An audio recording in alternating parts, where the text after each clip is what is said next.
Today, I'm talking to Michael Doble, who's the Chief Executive Officer, Real Estate Securities with APN Property Group. Michael and I discuss the philosophy and investment approach behind the brand, as well as the group's recent move into Asian REITs and what it means for Australian investors. Thought leaders. They are the drivers of powerful ideas that inspire us to achieve progress and success. Over the years, I've interviewed thousands of thought leaders, and what I've found is that each and every one of them has a unique point of view, and they aren't afraid to share it. Michael Doble discusses his thinking on the Asian growth story and what flow-on effects it'll have for Australia and Australian investors. Michael, welcome to the Thought Leader series. Thank you. Now we're going to talk about the philosophy of APN today. Australian investors in particular are very much have a passion for real estate. But talk to me about the philosophy of APN and how you go about managing real estate assets. Well, APN is a boutique listed property fund, so all we do is invest in property. The normal thought with property is residential, and all we think about really in terms of property is commercial property. So when you're looking at those commercial properties for income, what are the sort of things you're assessing to say that's something we'd put in the portfolio? So for us, property is very much an income investment. It's all about the security of the income, so therefore it's about the quality of the tenants, it's the duration of the leases, and it's the location of the assets. So we're investing in a balanced portfolio of Australian real estate investment trusts, each of them listed on the stock exchange. Therefore, what we're investing in is a portfolio that is managed, managing each of those properties. So it's not us actually making the decision to, lease a property or sell a property. Okay, and how comfortable do you think financial advisors are with the approach? I know you've been very successful in raising FUM, but talk to me about that. Well, I think that can be measured by the growth in the AREIT sector. The AREIT sector is now a $130 billion sector on the Australian Stock Exchange. It's a significant part of the Australian equities market. And what kind of investors best suit this kind of investment? It's a great question. The reality is it's investors looking for long-term secure income. They're not investors that are out there saying, I want to shoot the lights out with capital growth. They're saying, I want steady distributions paid monthly, as in the APN AREIT fund. And in fact, we've paid a steady distribution rate for the per month since the fund was created.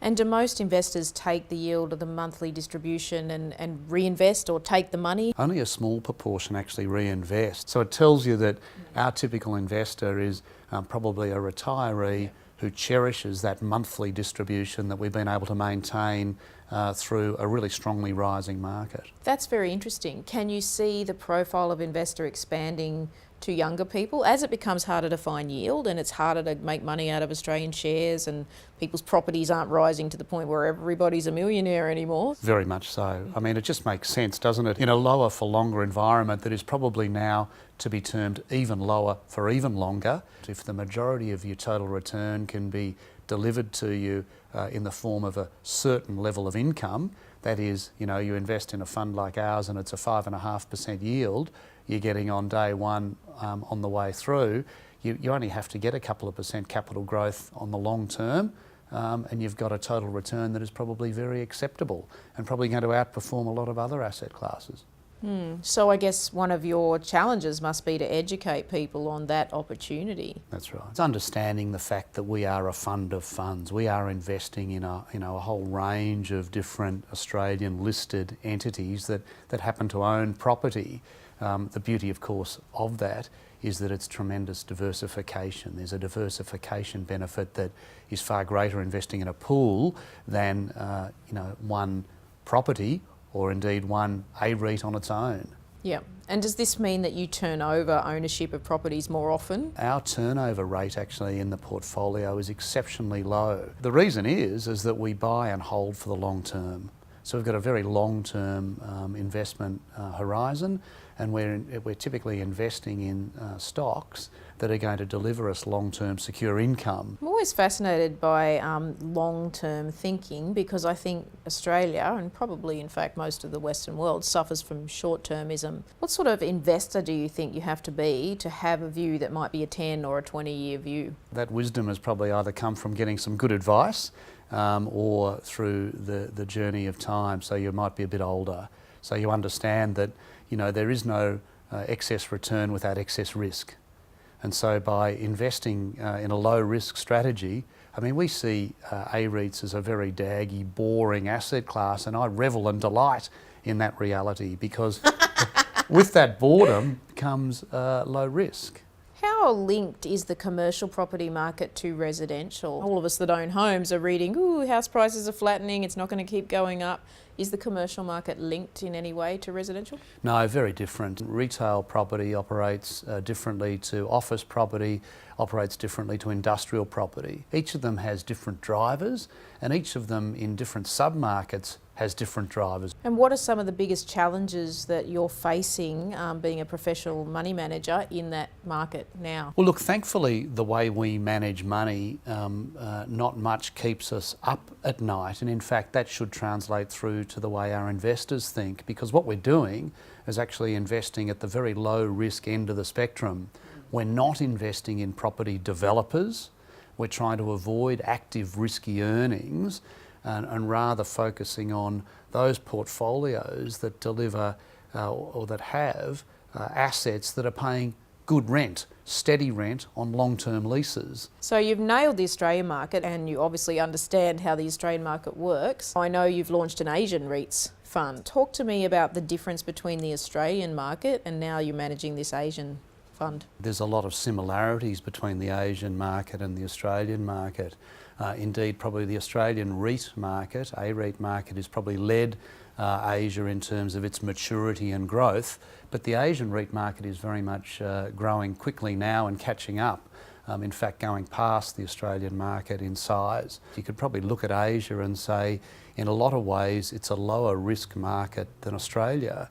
And that's quite interesting. It's happened because of the fact that there's a lot more regulation around the style of income that can be generated out of these investments, these REITs in Asia. They minimise the amount of risk. They're in fact enforced to optimise rental income out of these portfolios. So are you managing that from Australia? We are, yeah, Okay. It's from the Melbourne team, yeah.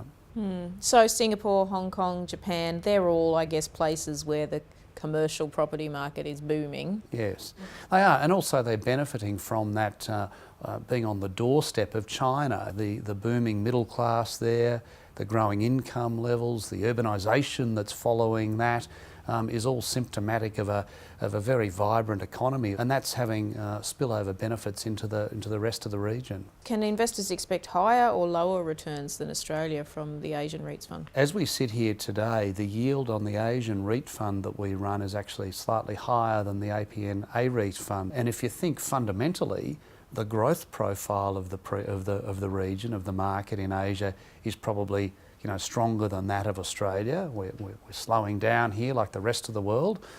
So you'd probably expect that with the growth being higher, rents would probably grow a little quicker in the Asian region, and that should deliver a higher total return as well. Look, our thoughts are that Australia is a very, very low risk market, so it should always be very attractive to Australian investors.